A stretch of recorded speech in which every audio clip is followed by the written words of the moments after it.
असीं ते यारनि जा यार आहियूं, तॾहिं त कंधार आहियूं। अरे अरे छा आहे मूंखे निशान अलाए छा पियो अचे। अस्सलाम वालेकुम। वालेकुम सलाम। बाबा हाँ आऊं अलाए नशन में अलाए जे तूं पासीरो लॻो पियो आई। बस साईं छा कयूं, बेरोज़गार आहियूं, रोज़ी लाइ निकितासीं। अच्छा रोज़ी कंदे? जी हा।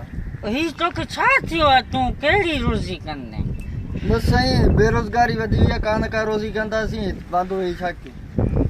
मूंखे लॻे थो त तूं कंहिं ट्रक में लॻो हूंदे। न न साईं न। कोन लॻी सुस्कीअ में? न साईं। पोइ पक तूं रक्शे में लॻो आहीं।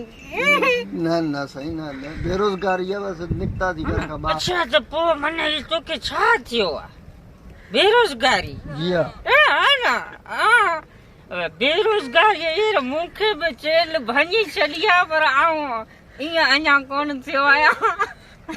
पोइ हाणे मज़ूरी तोखे ॾियां। मज़ूरी? हा नौकिरी कंदे न तूं? जी हा। ॾिस आऊं 2022 साल में मिर्चू मवाली यारनि जो यार आहियां, पर प्रोफेशनल थियण थो चाहियां न। जी। सो इन में आऊं सोचां पियो त भंग घोटण तोखे ईंदी आहे? भंग आऊं त माज़ूर माण्हू। माज़ूर माण्हू चोरी करण तोखे ईंदी आहे? किथां ॻोठ मां को कुकड़ बकर चोरी करियूं? अगरि जे जल्दी पवां त मूंखे डोड़ण ई नथो अचे, कीअं डोड़ींदो? माज़ूर माण्हू किथे किरी पवां, आदा बादा जुरनि पोइ तोखे आऊं रोड ते हली विहारियां, पोइ जा मस्जिद जे दर ते जुमे वारे ॾींहुं हलूं, माल मिलंदो पाण खे, आऊं बि तोसां गॾु हूंदुसि। पिनी हूअं नथो सघां, मस्जिद ते वञी गेट ते बीहां।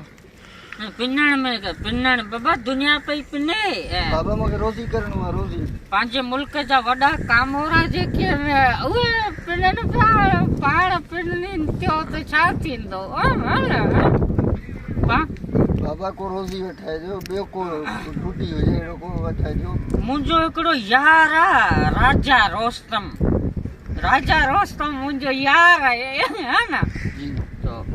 उन ते हलूं था, उहो पाण खे नौकिरी ॾींदो, ड्यूटी वठाए ॾींदो। ड्यूटी बाइका ते। अलाह ख़ुशि कंदे, अलाह आऊं वरी यारनि जो यार आहियां।